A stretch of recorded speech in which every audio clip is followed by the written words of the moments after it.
En fin de semaine, je vais commencer une série d'homélies pour les 4 prochains dimanches qui ont pour thème « Demi-vérité ». C'est quoi une demi-vérité? Une demi-vérité, c'est une affirmation dans laquelle il y a une partie qui est vraie, mais qui n'est pas tout à fait complète.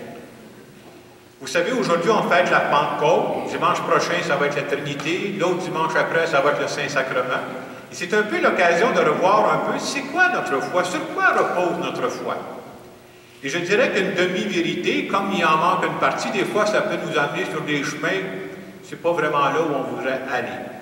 Juste pour donner une image un peu à quoi ça peut ressembler une demi-vérité, je vous conte un fait réel. Il y avait 2 responsables de la paroisse de Baltimore aux États-Unis. Ils s'en allaient ensemble parce qu'ils s'en allaient à un congrès. Et comme ils ne savaient pas exactement où se passait le congrès, ils se sont dit, ben c'est simple. On va mettre ça sur GPS, puis on va suivre. Alors, ils sont rentrés leurs données sur le GPS, puis ils s'en allaient pour le congrès. Ils roulaient sur l'autoroute, puis à un moment donné, vous savez comment ça marche, le GPS, il dit, ben prochaine sortie. Il était un peu surpris de voir c'était quoi la sortie qui était proposée, mais c'est le GPS, ça doit marcher. Et ensuite, quand ils sont sortis, ils sont mis à se promener, puis ils ont bien vu que finalement, ça ne marchait pas du tout. Ils disent, il y a quelque chose qui se passe. Ils ont vérifié dans le GPS, est-ce qu'ils avaient le bon numéro de rue? Ben oui. Est-ce qu'ils avaient le bon nom de rue? Ben oui. Est-ce qu'ils avaient la bonne ville? Ben non. La ville avait été fusionnée, ou je ne sais pas trop quoi, en tout cas, ils s'étaient trompés de ville. Tout ça pour vous dire qu'une demi-vérité, je vais avoir une partie qui marche, ah oui, le numéro de rue est correct, le nom de la rue est correct, mais s'il manque une partie, ça peut m'éloigner de mon chemin. Alors, en cette fête de la Pentecôte, c'est quoi la demi-vérité sur laquelle on veut nous faire réfléchir? C'est la suivante. On pourrait dire, j'ai pas besoin des autres. J'ai pas besoin de l'Église pour rencontrer Dieu. Et ce qui est vrai là-dedans, ce qu'on peut dire, dans notre cheminement spirituel, dans notre vie spirituelle, qu'est-ce qui est le plus important? Le plus important, c'est de faire une rencontre personnelle avec Dieu. Que j'ai une rencontre, que je parle à Dieu là, comme je parle à un ami. Ça, c'est la chose la plus importante. Et pour faire une rencontre personnelle avec Dieu, on peut vivre ça de bien des façons, et c'est vrai, là. Quelqu'un peut dire, ben moi, je vais aller marcher à la montagne, et pendant que je marche à la montagne, c'est un beau moment où il me semble que je suis en contact avec Dieu. Et c'est vrai. Quelqu'un d'autre peut dire, moi, je prends un moment de prière personnelle, j'ai un petit coin chez moi, puis quand c'est tranquille, là, il me semble que c'est un beau moment pour moi. Un autre peut dire, moi, je fais une lecture. Il y a des lectures, on dirait, qui nous élèvent, qui nous amènent à plus loin. Ça aussi, ça peut être un beau moment de rencontre avec Dieu. Et je dirais, moi, que comme prêtre, comme pasteur, le souhait que j'ai pour tous vous autres, c'est que vous ayez la chance de développer cette relation personnelle. Je dirais une relation d'amitié, là. Parler à Dieu de mes joies, parler à Dieu de mes peines, comme je parlerais à un chum, comme je parlerais à un de mes amis. C'est la chose la plus importante. Alors, tout ce que je viens de dire, c'est tout à fait vrai, mais la fête de la Pentecôte semble nous dire qu'il manque un ingrédient quand même là-dedans. Et dans la première lecture qu'on avait ce matin, qui est tirée des Actes des Apôtres, on nous rappelle qu'au moment de la Pentecôte, l'Esprit Saint s'est manifesté aux chrétiens pendant qu'ils étaient réunis tous ensemble. Et vous remarquez que dans cette lecture-là, on prend la peine de nommer toutes les langues qui étaient connues à l'époque. Ils nomment tous les coins, là, des gens qui parlaient de différentes langues. Et c'est quoi le message qu'on veut nous passer à travers ça? Le message qu'on veut nous passer à travers ça, c'est que Dieu a créé les humains différents. Il les a créés dans la diversité pour qu'ils puissent se compléter. Alors, c'est vrai que pour avoir une relation personnelle avec Dieu, je peux vivre ça tout seul. Mais si je veux progresser dans ma vie spirituelle, si je ne veux pas faire du surplace, j'ai besoin d'entrer en contact avec les autres. Et ce que je dis là, que ce soit au plan humain ou au plan spirituel, on a besoin des autres pour grandir. Je ne peux pas faire ça tout seul. L'image que je vous donnerais, c'est la suivante. Pensez à un jeune enfant qui commence dans la vie, on dirait, « Hey, va pas voir les autres. Rentre pas en contact avec les autres. » Qu'est-ce qui va arriver avec cet enfant-là? Il ne pourra jamais se développer totalement. Parce que c'est en entrant en contact avec les autres qu'on grandit. Alors pourquoi on a besoin des autres?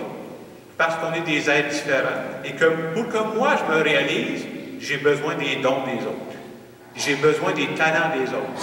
Parce que si je ne rencontrais pas des gens différents de moi, qui ont des talents différents, moi, je ne serais pas capable de me développer, de grandir. Il y a un deuxième aspect qu'on oublie aussi, pour que je sois capable de découvrir c'est quoi mes dons à moi, c'est quoi mes talents à moi. Souvent, on découvre nos dons, nos talents au contact des autres. Les gens vont dire « Hey, tu l'as là-dedans, toi, lâche pas, là. » C'est en étant en contact avec les autres qu'on apprend à découvrir qui on est vraiment. Donc, en cette fête de la Pentecôte, c'est comme on se fait dire « Je ne peux pas vivre tout seul dans mon coin si mon but, c'est de grandir. » C'est vrai au plan humain, c'est vrai au plan spirituel. Un chrétien qui me dirait « Moi, dans ma vie, je ne rencontrerai jamais un autre chrétien. » Bien, ça t'empêcherait de grandir. Vous savez, la foi, je comparais ça à l'amour. La foi puis l'amour, là, c'est pas quelque chose que j'ai une fois pour toutes. C'est pas même que ça marche, là. Tu sais, deux personnes qui s'aiment, là, nous autres, on s'aime beaucoup, mais on ne s'est pas vu depuis 5 ans, puis on ne s'est pas parlé depuis 5 ans. Mais moi, je ne suis pas sûr qu'ils s'aiment. Tu sais, à un moment donné, il faut qu'il y ait des signes, on a besoin de ça. Et c'est la même chose pour nous, hein. On a besoin d'être en contact avec les autres pour grandir. Donc, comme on le fait ce matin, de prendre des moments, je ne dis pas qu'on peut toujours faire ça, on a besoin des moments personnels aussi, mais de savoir qu'il y a d'autres personnes qui se laissent travailler par Dieu, qui se laissent questionner par Dieu.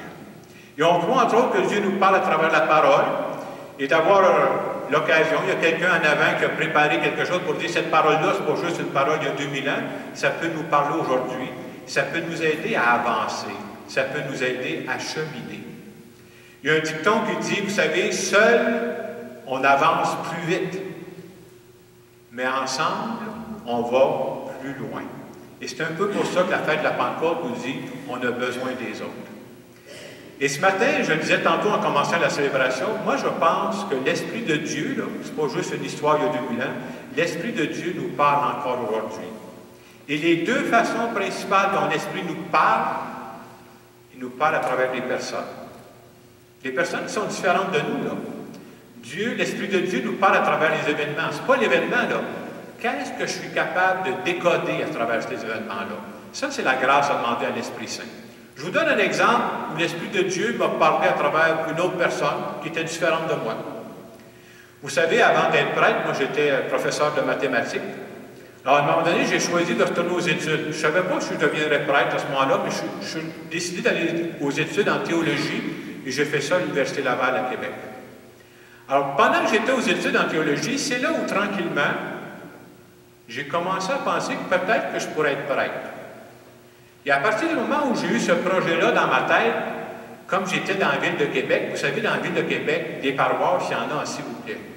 Chaque dimanche, je changeais de place. Chaque dimanche, j'allais dans une nouvelle paroisse. Moi, je voulais trouver des paroisses où il y avait de la vie. Et je me suis promené, j'en ai fait des églises à Québec, moi, je peux vous le dire.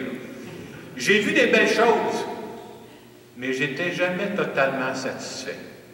Et comme j'étais avec des étudiants de théologie, je leur disais ça, « Hey, y a-t-il un spot, y a-t-il une place où je pourrais aller, je veux découvrir quelque chose. » Et c'est là qu'à un moment donné, quelqu'un me dit, « Jacques, tu n'as jamais pensé d'aller faire un tour à Sherbrooke? » Oui, il paraît qu'il y a un curé là, qui fait des choses spéciales là-bas. Vous savez qui je suis allé voir à Sherbrooke? C'est là que j'ai rencontré Robert Jolicoeur. Et c'est vrai que quand je suis arrivé dans cette paroisse, c'était la paroisse Saint-Charles-Garnier à cette époque-là, quand je suis allé à cette célébration, j'ai vu que Robert avait trouvé le moyen de mettre une couleur différente dans ses célébrations.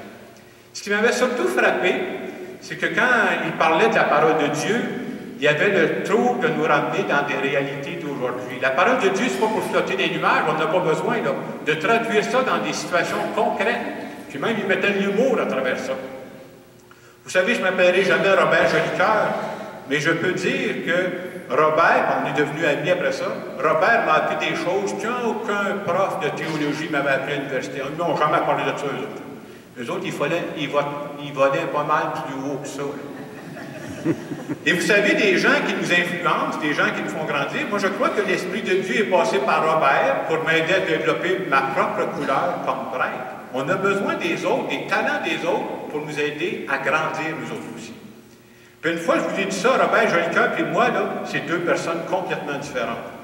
Moi, je peux vous dire que je n'aurai jamais la même coiffeur que Robert. À l'étape où je suis rendu, même si je voulais laisser pousser ça, ça ne pousse plus, mon enfant. faire. Fait qu'il n'y a rien à faire. Mais en même temps, on s'agaçait un peu parce qu'en se parlant entre nous, des fois, vous savez, entre amis, on voit qu'on a les mêmes, les mêmes désirs, les mêmes choses. Fait qu'on disait qu'on était un petit peu parents. Lui, c'est Joli Cœur puis l'amoureux. Joli Cœur puis l'amoureux, ça se ressemble. Alors, si je vous compte ça ce matin, c'est pour dire que je crois profondément que l'Esprit de Dieu parle encore aujourd'hui.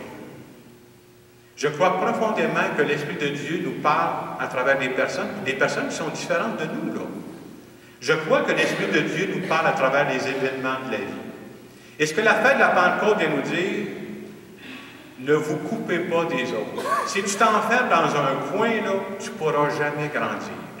Et moi, je peux vous dire, comme prêtre, vous savez, mon rôle, moi, c'est que les fins de semaine, je suis en contact avec vous, puis des fois, on n'a pas le temps de se parler beaucoup, mais on communique ensemble. Et le fait d'être en contact avec vous, moi, ça me fait grandir dans ma foi. Si j'étais tout seul dans mon coin, là, ça ne marcherait pas, mon affaire. Alors, ce matin, à travers cette célébration, on va dire merci à Dieu. Merci à Dieu pour les personnes qui nous font grandir humainement et spirituellement. Et si c'est vrai que l'Esprit de Dieu nous parle présentement, c'est bon de s'arrêter de temps en temps pour dire qu'est-ce qui est en train de bouger dans ma vie présentement. C'est pas vrai que l'Esprit de Dieu veut nous faire vivre la même chose qu'il y a 5 ans, il y a 10 ans. Je ne crois pas à ça du tout. L'Esprit de Dieu, c'est la nouveauté. Et la vie, ce n'est pas une répétition du passé, c'est la nouvelle vie. Alors ce matin, à travers cette célébration, demandons à l'Esprit de Dieu, qu'est-ce que tu es en train de me dire à travers ce qui bouge dans ma vie présentement? Je vous laisse quelques instants pour en parler avec Dieu.